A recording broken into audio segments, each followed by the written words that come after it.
dans son nouveau reliquaire que le crâne de saint Thomas d'Aquin est arrivé ce samedi au couvent des Jacobins pour la messe. Une messe grégorienne qui signait le début du triple jubilé de l'un des plus célèbres religieux et théologiens du Moyen-Âge. Les 3 prochaines années jubilaires célébreront les 700 ans de sa canonisation, puis les 750 ans de sa mort et enfin les 800 ans de sa naissance. Alors que nous nous apprêtons à célébrer le jubilé de la canonisation, de la mort, de la naissance du Saint Docteur, une question ne manque pas de se poser. Comment lui redonner à ce Thomas d'Aquin, tout simplement, droit de cité? Les frères dominicains organisent à partir de janvier des expositions, des colloques, des concerts ou encore des processions des reliques, afin de permettre à tous de découvrir ou redécouvrir l'héritage de saint Thomas d'Aquin. Je dirais que l'héritage de saint Thomas, on peut le concevoir de 2 manières. C'est un très grand intellectuel qui a voulu montrer combien il y avait une harmonie entre l'ordre créé des choses et la foi. Je dirais entre foi et raison. Il a fait confiance à la raison humaine pour chercher et expliciter le mystère de Dieu. Et puis c'était un frère dominicain et il a toujours cherché Dieu avec une dévotion absolument extraordinaire. Et il nous rappelle que dans notre vocation de dominicain, il ne s'agit pas uniquement de chercher pour nous à saisir le mystère de Dieu, de le contempler, mais aussi de le transmettre aux autres. Et c'est ce qu'il a fait à travers des écrits qui sont encore lus aujourd'hui. Alors lui-même nous incitait à cette ouverture, car Thomas d'Aquin, on le présente comme un théologien, c'est vrai, comme un docteur de l'Église, c'est vrai, mais ça a été d'une certaine manière l'un des premiers humanistes de l'Occident.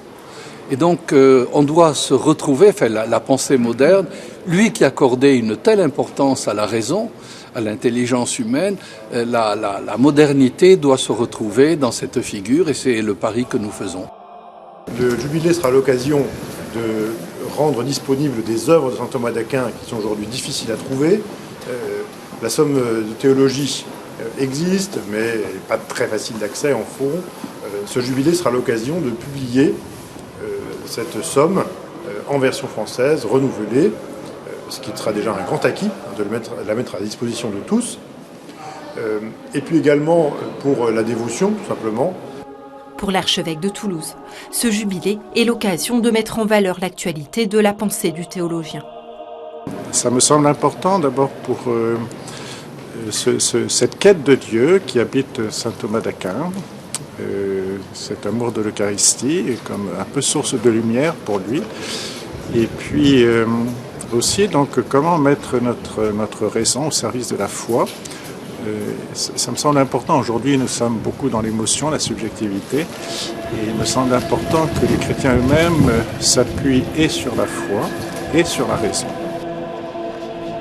Après la messe, c'est une procession de la tête de saint Thomas d'Aquin dans son nouveau reliquaire qui s'est tenue dans le cloître des Jacobins en présence des nombreux paroissiens qui avaient fait le déplacement.